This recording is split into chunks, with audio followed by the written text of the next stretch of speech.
Okay, let's unpack this.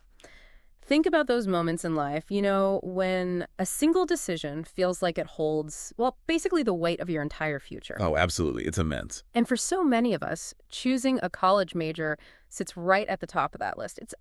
It's not just picking a subject, is it? It feels like you're etching your destiny in stone. hmm Like Yeah. you're supposed to have this crystal ball already. Exactly. A crystal ball that reveals your perfect career, your exact life path for the next, 50 years. And if you dare to pick the wrong one, well, the story goes, game over. Yeah, that narrative is strong, that sense of finality. It really is. It's a pressure cooker situation, whether you're a high school senior staring down applications or maybe someone later in life thinking about a career change. We've all either felt that squeeze ourselves or watched friends, family wrestle with it. You really have. It's almost universal. So today we're taking a deep dive into some really invaluable source material. These are compelling excerpts from a transformative book called The Mapmaker's Guide to Choosing Your Major. And it's not your typical guidebook. No, not at all. This isn't your dry academic advice manual. Far from it.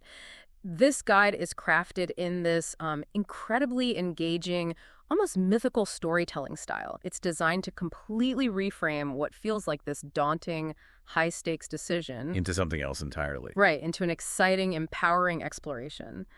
So our mission with this deep dive is to extract the most important nuggets of wisdom, the practical tools embedded within this narrative. We want to help you maybe dissolve some of that stomach-clenching anxiety and step into, confident, empowered decision-making. And what's immediately striking about this guide, what truly sets it apart, is how it fundamentally redefines the very nature of choosing itself. Yeah. It actively steers you away from that really restrictive, often paralyzing either-or way of thinking that just traps so many people. That pick one from the list approach. It's exactly the traditional approach, where you just handed a list of majors and told, okay, pick one. It often completely overlooks the most crucial elements, doesn't it? Your personal passions, your innate curiosities, and maybe most importantly, the broader impact you genuinely want to have on the world. Yeah. This isn't about trying to shoehorn yourself into some pre-existing box, one of society's pre-drawn maps. Instead, it's about designing your own unique journey, charting a course that is, well, authentically yours. So it's less about finding the map and more about becoming the map maker. Precisely. As we'll see, this whole transformative journey, it begins not with finding answers, but with getting the right tools to discover your own. Okay, so our story and our deep dive introduces us to Maya. Picture this. She's sitting at the dinner table, and it's quiet, The clinking of her fork against the plate is almost the loudest sound she dares to make. You can feel the tension. Definitely. The aroma of her mom's lasagna fills the air, but there's this unspoken question from her dad hanging even heavier. He asks, gently, but with that kind of underlying insistence parents have. That concerned parent tone, yes. Right. He says, so, any more thoughts, honey? The early application deadline is just 2 months away. Oof, the deadline pressure. Yeah. And here's where Maya's internal world just opens right up. It reveals this swirling, chaotic galaxy of thoughts that I think will resonate really deeply with so many listening. I think so, too.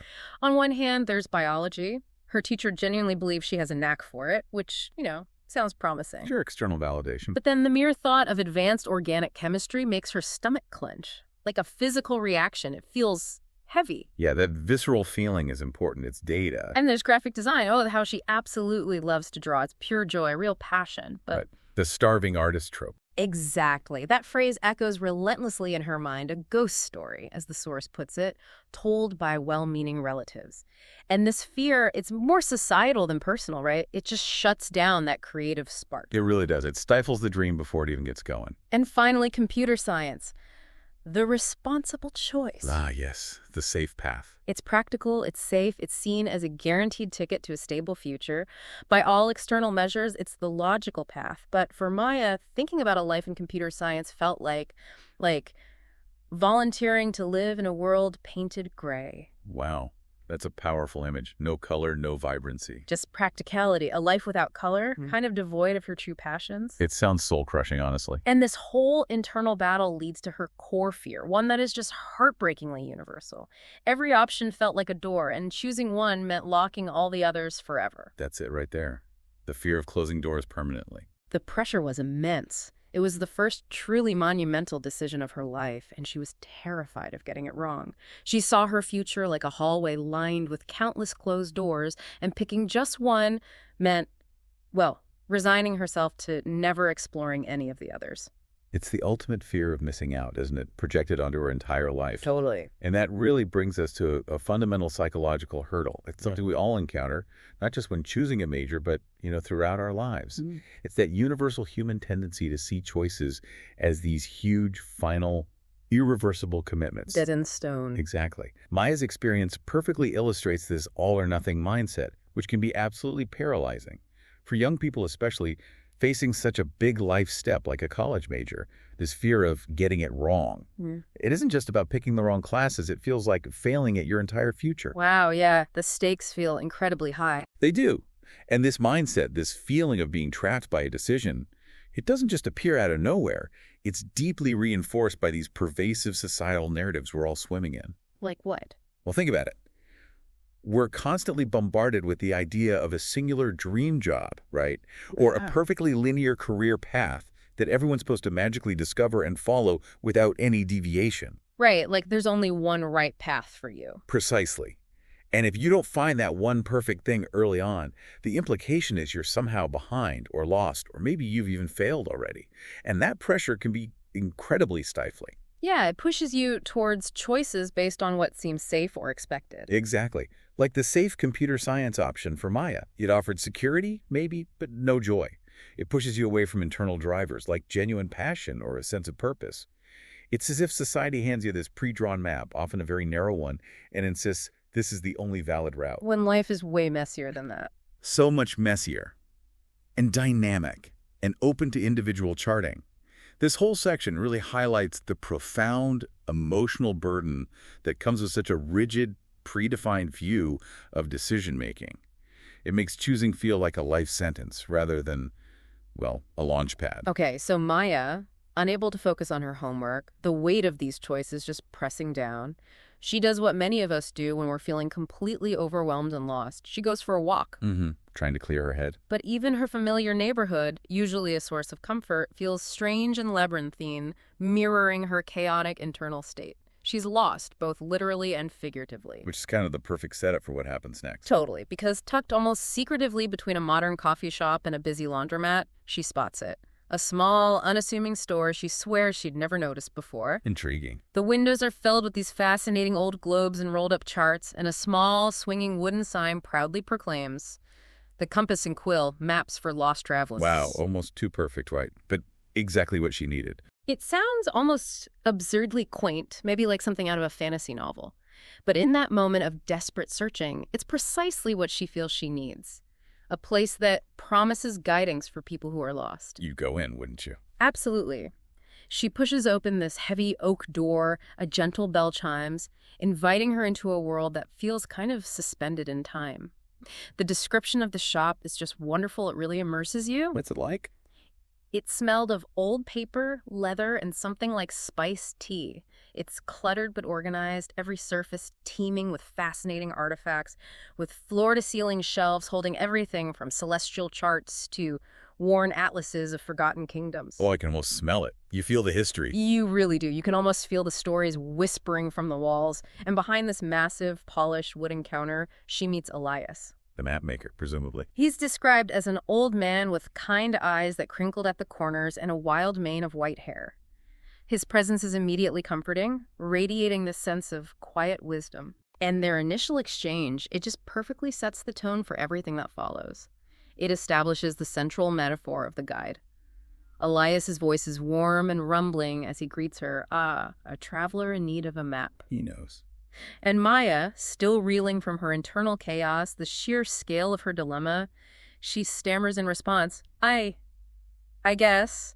I'm trying to choose a major for college. It feels like I need a map for my entire life, and I can't even find the first road. Oh, that's so raw and honest. So relatable. It really captures that vulnerability, doesn't it? Feeling utterly lost at a critical crossroads. And this is where the profound paradigm shift happens, right? The real turning point in this narrative.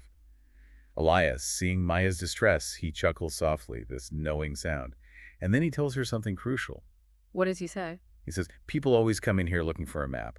They want a perfect pre-drawn chart with a big red X marking the treasure. But that's not how the best journeys begin. That's interesting. It's not about finding the treasure map someone else drew. Exactly. This isn't just some quaint saying. It's a fundamental reorientation of how we approach life's biggest decisions. He leans forward, his expression serious, and delivers the core philosophy of the Mapmaker's Guide. A map shows you a path that someone else has already taken. Okay. What you need isn't a map. You need to learn how to be a map maker. You need the tools to draw your own. Wow. That's huge. It shifts the power completely. It's incredibly powerful, isn't it? It immediately shifts the focus from searching for external answers and predefined routes to developing internal agency and engaging in personal creation. This is where the aha moment really clicks for the listener. Yeah, instead of desperately searching for that single right path, that elusive red X. You're empowered to become the architect of your own journey. This approach acknowledges that life, much like real exploration, is rarely a straight line. It's full of unexpected detours, fascinating side quests, and incredible discoveries made precisely because you ventured off the beaten path. So Elias isn't giving Maya the answer. No, he's giving her something much more valuable. The lifelong ability to find her own answers, again and again, throughout her life's many chapters. It's a shift from seeking a rigid destination to embracing the dynamic, creative process of continuous exploration and discovery. It's about navigating uncertainty, not eliminating it. Precisely. Building the capacity to navigate uncertainty with confidence, rather than trying in vain to eliminate it altogether. It's about being equipped for whatever terrain life throws at you. Okay, so Maya, understandably, is a bit bewildered by this, revolutionary idea. She looks around the shop, still hoping for something tangible maybe, and asks, tools? Like, what? Yeah, what kind of tools does a mapmaker need? Elias, with that same kind smile, reaches under the counter, and with this deliberate flourish, he places 3 simple yet profound objects on the polished wood between them. Okay, what are they? A small brass telescope, a sturdy little garden shovel, and a crystal prism that caught the lamplight and fractured it into a dozen tiny rainbows. Telescope, shovel, prism. Interesting combination. Aren't they? And these aren't just charming props from some whimsical story. They are, as Elias explains, 3 tools for any would-be map maker. So let's really unpack this, because these aren't just physical objects. They're metaphors. Powerful conceptual tools. Exactly. Designed to help you approach the decision of your major, and honestly, many life choices beyond that, in a completely new, empowering way. They're meant to transform that daunting decision-making process into an active, creative, and, well, joyful exploration. Okay, let's start with the first one. The telescope. Right. Elias taps the small brass telescope first, the metal gleaming under the shop's warm light. He explains, first, the telescope. This is for looking far away. Looking far away. What does that mean exactly? Well, Maya guesses, thinking practically like most of us would. You mean like looking at careers and what jobs are available? And Elias nods. Partly, but not just in the way you might assume. There's a twist. Yeah. This is where the crucial reframing begins. He immediately expands the scope beyond just the practical, maybe even transactional question of what job pays well. Instead, he encourages her to use the telescope to scan the horizon of the world and ask bigger questions. Bigger questions. Like what? He gives specific examples, questions that shift the focus from you to the wider world. What problems do you see that you want to help solve? What kind of change do you want to create? Do you see people who need healing? Systems that need improving, stories that need telling. Wow, that's a fundamental shift. It really is. Elias reinforces the core idea, making it crystal clear. A career is just a role you play in solving a problem. Look for the problem that calls to you first. So instead of what can I be, it's what problem can I solve? Exactly. It flips the whole thing. From self-centric to world-centric, purpose-driven. What can I do to contribute to something bigger than myself?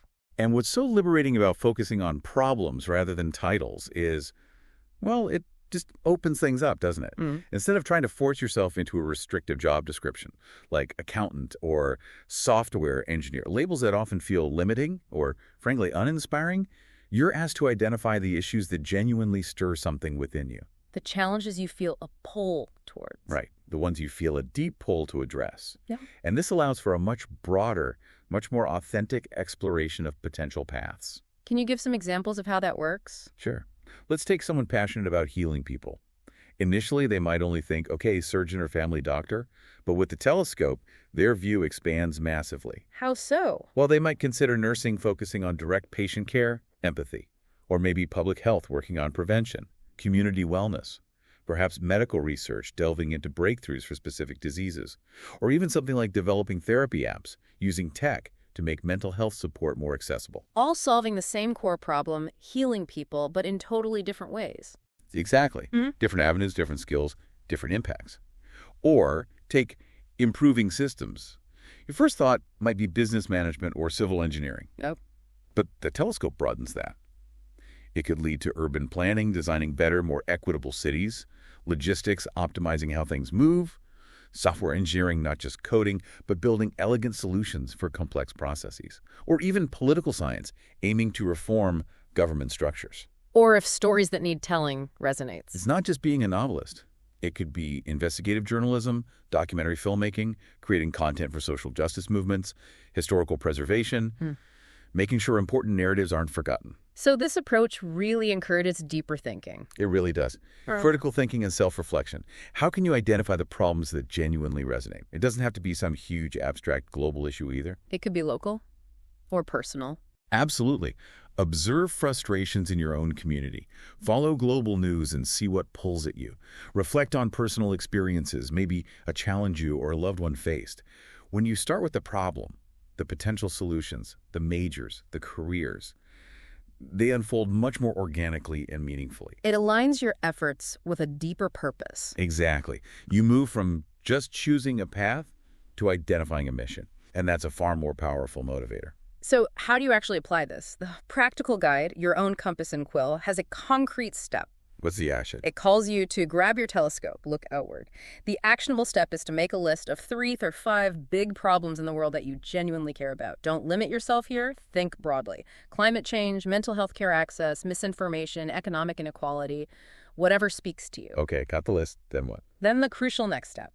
Research what kinds of careers or fields actively work on those problems. This is how you reframe your search from that restrictive, what can I be, to the expansive, purposeful, what can I do that truly matters to me and the world. Finding your place within those challenges. Right. It opens up avenues you might never have considered if you were just scanning a boring list of traditional majors. Okay, that's the telescope. What's the second tool? The shovel. Exactly. Next, Elias gently pushes the telescope aside and picks up the sturdy little garden shovel. He explains, second, the shovel, this is for digging right where you stand. Digging into your interests, I guess. My guess is that too, and Elias confirms precisely. But, just like with the telescope, he adds this crucial layer of depth. He steers her away from just a superficial understanding. How so? He says, you must dig deep, not just what subjects am I good at in school. Dig past that. Back into the soil of your childhood. Back to childhood. Okay, interesting. Yeah, this is where it gets incredibly insightful and for many, maybe deeply nostalgic. He urges her to remember, what did you love before anyone told you what you should love? Before the shins came in. Right. He gives these wonderful, vivid examples of what he calls your raw materials, the foundational bedrock of who you truly are. Like what kind of examples? Did you build elaborate Lego cities that took over the living room for weeks? Were you fascinated by bugs in the garden, meticulously observing their behavior? Did you spend hours writing stories, getting lost in your own invented worlds? Oh, yeah, I recognize some of those. Were you the kid who always took apart old radios or broken appliances just to see how they worked? Or maybe you were the one organizing your friends into elaborate games with complex rules? Mm-hmm. Those things we just did. Exactly. And the key insight here is so powerful. These are your raw materials, the things you do for sheer joy when no one is grading you. That's where the real treasure is buried. Rediscovering those pure, unadulterated passions and inclinations. Before external pressures or academic expectations ever came into play. And if we connect this to the bigger picture, this idea of joyful effort is just so crucial. It's such a powerful indicator of intrinsic motivation, right? And innate talents that might not show up or even be valued in a structured school setting. Yeah, because being good at something in school could be for lots of reasons. Exactly. Good teacher, it comes easily. You're motivated by grades, external validation. But joyful effort is fundamentally different. It's what you do when time just seems to disappear. Flow state. Right. You get so absorbed, hours pass unnoticed.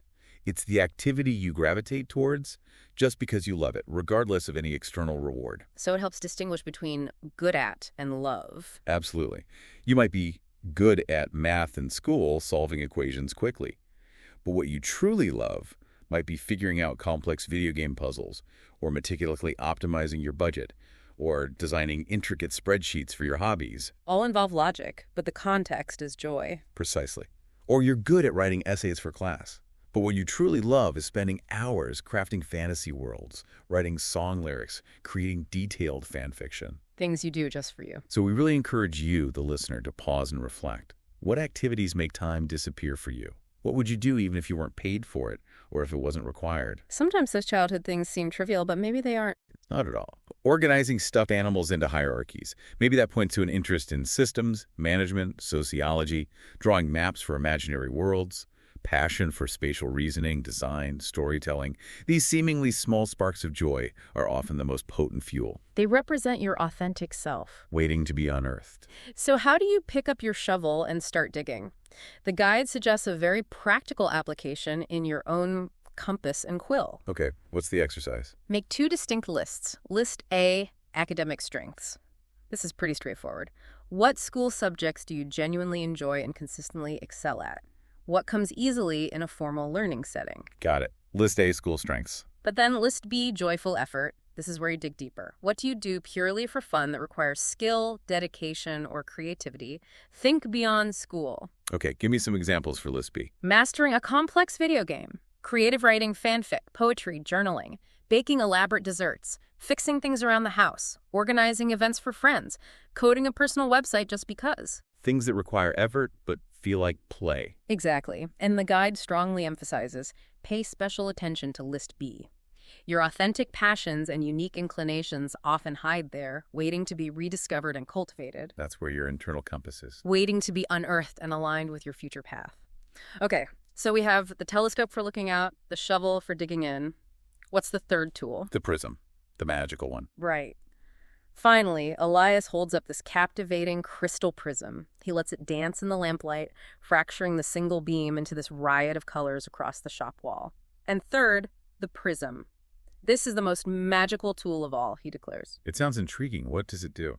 Maya asks the same thing, captivated by the spectrum on the wall. And Elias's core message here is beautifully simple, but profoundly impactful. It directly counters that all-or-nothing anxiety we talked about. How? He tells Maya, a map isn't a straight line. You aren't just one thing. Life is rarely about choosing one path and abandoning all others. Okay, challenging that one-door fear. Exactly. He explains the metaphor clearly. The prism takes a single, plain beam of white light, seemingly singular, and reveals the entire spectrum of colors hidden within it. You must do the same with your interests. So don't see interests as separate things you have to choose between. Precisely. That's the fundamental shift. Instead of seeing your diverse interests as separate, mutually exclusive doors forcing a choice, you need to see them as colors you can blend, combine, and layer to create something entirely new and uniquely yours. Blend the colors. I like that. Can you give examples? He does. Specific, tangible blending examples that really bring it to life. He says, you love storytelling. That's from your shovel, your creative side. And you're fascinated by what makes people tick, how their minds work. That's your telescope, looking outward at human behavior. Okay, storytelling and psychology. Seems like a classic conflict. Right. Normally you'd think, okay, English or psychology. But Elias says, maybe that doesn't mean you have to choose. Maybe it means you're meant for marketing, using psychology for compelling narratives. Or journalism, telling human stories with insight. Or even user experience design crafting intuitive systems by understanding users and telling stories within tech. Fields that blend both. Wow. Another example. You love art, shovel, intrinsic joy, and you are deeply drawn to environmental problems. Telescope, global issue. Art versus science, another common dilemma. But Elias asks, do you have to abandon one for the other? Not at all. Maybe that blend points you towards sustainable architecture, designing beautiful, eco-conscious spaces. Or scientific illustration, translating complex science into compelling visuals. Or even urban planning focused on green spaces. Combining passion with purpose in unexpected ways. Exactly. Elias's summary just brings it all together. Use the telescope to find a direction, use the shovel to find your fuel, and use the prism to combine them into something uniquely, brilliantly you. A path that reflects your whole self, not just one part. That's where the magic happens, where your personal passions meet the world's needs in an innovative way. And this really raises an important question for all of us, doesn't it? Not just students. Why do we tend to stick to such rigid, academic or professional silos. It's incredibly limiting in the real world. Yeah, the most exciting stuff seems to happen at the intersections. Absolutely. Some of the most impactful, innovative breakthroughs today are happening precisely at the intersection of different subjects, seemingly disparate passions. Interdisciplinary fields aren't niche anymore. They're becoming the norm because complex global problems rarely fit neatly into one department or discipline. Real-world problems don't stay in their boxes. Not at all.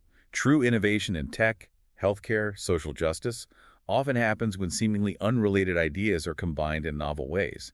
Think about someone who loves biology, understanding living systems, but also has a knack for coding and data analysis. Okay, traditionally a tough choice, bio or comp sci. Right. But with the PRISM, they suddenly see possibilities like bioinformatics, using code to analyze biological data, or developing AI for medical diagnostics, or creating new biotech tools. It bridges the gap. Blending the interests instead of choosing between them? Or consider someone with a passion for history and storytelling, coupled with a practical interest in urban planning. History and planning seems unrelated. But the PRISM lets them envision becoming an expert in heritage conservation, using narrative to advocate for historic places, or working in cultural tourism, blending history, storytelling, and local economic development. It challenges you to think beyond the traditional labels. Exactly, and to courageously embrace your multifaceted self. Your diverse interests aren't liabilities. They are immense strengths when creatively combined. This tool empowers you to create a unique niche, a path that might not even exist yet in a university catalog. Instead of forcing yourself into a predefined mold. It's recognizing that your hobbies, your strengths, your curiosities, they aren't scattered pieces. They're the vibrant components of your unique spectrum. Okay, so how do you put the PRISM into action? How do you actually start blending these colors? The guide suggests a powerful, practical application. What's the step? Take one item from your telescope list, a problem you care about, and then take one item from your shovel list, a joyful skill or intrinsic passion. Now, challenge yourself. How could they intersect? Okay, telescope problem plus shovel passion, then blend. How can you combine these two seemingly separate elements into a cohesive, meaningful direction? This is where you get creative, where your personal map starts forming. Can we use the example from the guide? Absolutely. You care deeply about mental health, telescope, societal problem, and you absolutely love coding. Shovel, joyful skill. Okay, mental health and coding. This combination isn't random. It's a powerful blend. It could lead you to a major in computer science with a specific focus on developing innovative apps for therapy or creating AI-driven mental health support tools. Using tech skills for a social good purpose. Or maybe you'd pursue psychology with a minor in data science, using your analytical skills to study human behavior and mental health trends in new, impactful ways. See, the possibilities really open up when you stop seeing it as either. And start seeing it as and also. The guide also encourages you to actively explore university websites for interdisciplinary programs, unique minors, specialized certificates. Many schools are recognizing this need for blended expertise. They have to, really. And the core message, the vital reminder, you are not a single interest. Your major doesn't have to be either. Embrace the full spectrum of who you are. That's incredibly freeing. So let's return to Maya. She's standing in the quiet shop, the three tools, telescope, shovel, prism laid out before her, and something truly profound has shifted inside her. How does the source describe it? It captures the essence of liberation beautifully. For the first time, the anxiety wasn't a paralyzing fog suffocating her. Instead, it was a fizzing, nervous excitement. Anxiety transformed into excitement. That's the power of having tools and clarity. Yeah. Shifting from desperately seeking an answer to being empowered to find your own.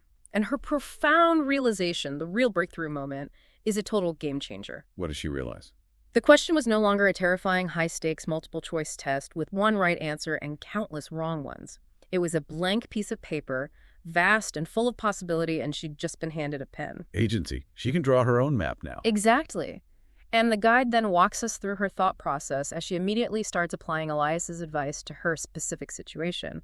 It shows how these abstract tools create real-world clarity. Okay, how does she use them? First, the telescope. The problem that gnawed at her, the one that really called to her when she looked at the world, was loneliness, how people struggled to connect authentically in an increasingly crowded, often isolating world. Okay, her core problem.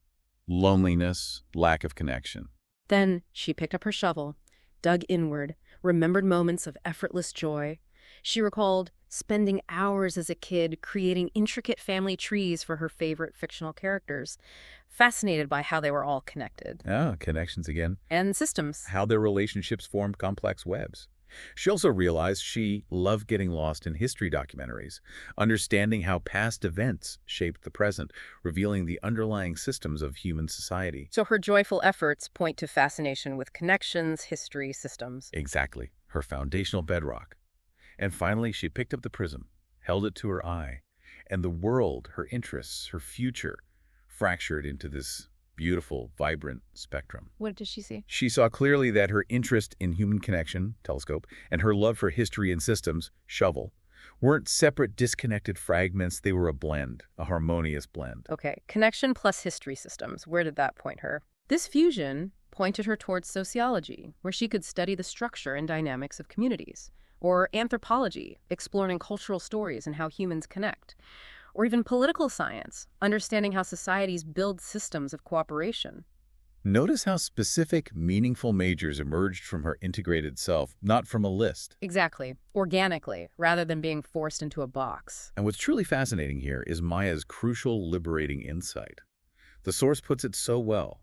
The specific label, the major, suddenly seemed less important than the powerful combination of passions it represented. The label wasn't the point anymore. Right. It wasn't a box she would be trapped in. It was a starting point, a base camp from which she could begin her exploration. And that just encapsulates the entire philosophy of this guide. The major isn't the destination, it's the base camp. Unequivocally, it's a foundation. It's not a limitation that restricts your future or narrows your world. It's a launch pad, a carefully chosen base camp that lets you delve deeper into the problems and passions that ignite your curiosity and purpose. It's a tool for exploration. A powerful tool for focused exploration. It gives you a structured environment to develop skills, gain knowledge, connect with mentors and peers.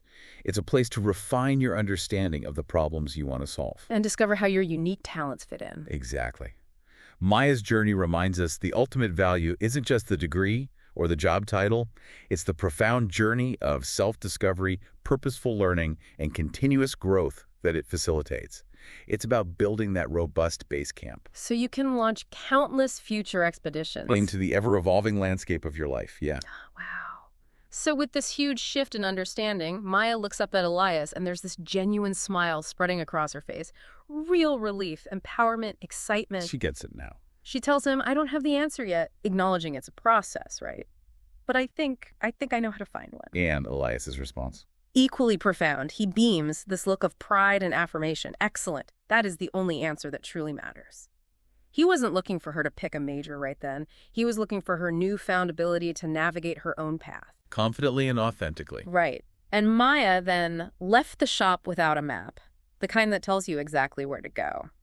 But she carried something far more valuable. A compass for her heart, attuned to her true north, and the powerful tools to start drawing her own unique map. She left with agency, purpose, and a method. An extraordinary journey just beginning. And that, dear listener, brings us directly to you. Just like Maya, you don't need to stumble upon some magical shop. Although that would be cool. It would be cool, but you don't need it to begin your own journey. The transformative truth is you already possess these very tools, the telescope, the shovel, the prism within yourself. Waiting to be picked up and used consciously. Exactly. The core message from the Mapmaker's Guide is crystal clear, and it should be such a relief. Choosing a major isn't about predicting your entire future, sealing your fate forever. It really isn't. It's about choosing the most interesting adventure to start with. The first exciting leg of your unique, evolving journey. Remember this powerful metaphor, let it free you. Your major is not a cage designed to trap you. It's a key. It is a key, purposefully designed to unlock the first of many fascinating doors. It's your deliberate starting point, not your unchangeable final destination. And this really does raise an important question, doesn't it? One that goes way beyond just choosing a major. What other maps might you be seeking in life? Good question. So often we find ourselves looking for pre-drawn paths, not just for majors, but for careers, relationships, personal growth, navigating challenges. We constantly crave that easy answer, the clear red X on the treasure map. We want certainty. We do. But the Mapmaker's tools, the telescope to consciously observe the world's problems and possibilities, the shovel to dig deep and uncover your authentic joys and skills, and the prism to creatively combine those insights.